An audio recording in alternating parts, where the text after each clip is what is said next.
قرآن مجید کا سورہ نمبر 99، سورہ زلزال۔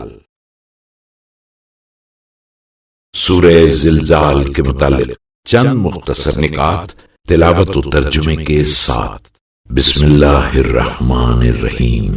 سورہ زلزال موجودہ ترتیب کے اعتبار سے قرآن مجید کا سورہ نمبر 99 اور ترتیب نزول کے لحاظ سے سورہ نمبر 93 ہے۔ یہ سورہ مدینہ منورہ میں نازل ہوا۔ اس سورہ کا نام اس کی پہلی آیت سے لیا گیا ہے، اور زلزال عربی میں زلزلے اور زمین کی لرزش کو کہا جاتا ہے۔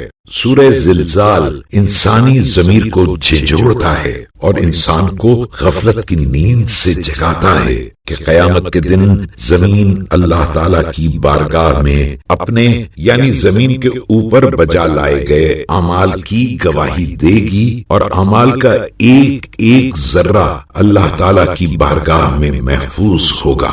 اگر اچھائی ذرہ برابر ہوگی تو انسان اسے بھی پائے گا، اور اگر وہ ذرہ برابر برائی کا مرتکب ہوا ہے تو اسے بھی پائے گا۔ یہ اس صورت میں ہے کہ انسان خیر و شر کو لے کر حساب گاہ تک پہنچ جائے، لیکن اگر کسی کا شر توبہ و استغفار یا شفاعت کی وجہ سے معاف ہو گیا ہو، یا کار خیر دوسرے گناہوں کی وجہ سے ضائع ہو گئے ہوں، تو خیر و شر کو دکھایا نہیں جائے گا۔ اس سورے کی 4 مرتبہ تلاوت کرنے والا اس شخص کے مانند ہے جس نے پورے قرآن مجید کی تلاوت کی ہو۔ بسم اللہ الرحمن الرحیم۔ خدا کے نام سے شروع کرتا ہوں جو بڑا مہربان نہایت رحم والا ہے۔ اذا زلزلت الارض زلزالها، جب زمین بڑے زوروں کے ساتھ زلزلے میں آ جائے گی۔ واخرجت الارض اثقالها، اور زمین اپنے اندر کے بوجھے معدنیات مردے وغیرہ نکال ڈالے گی۔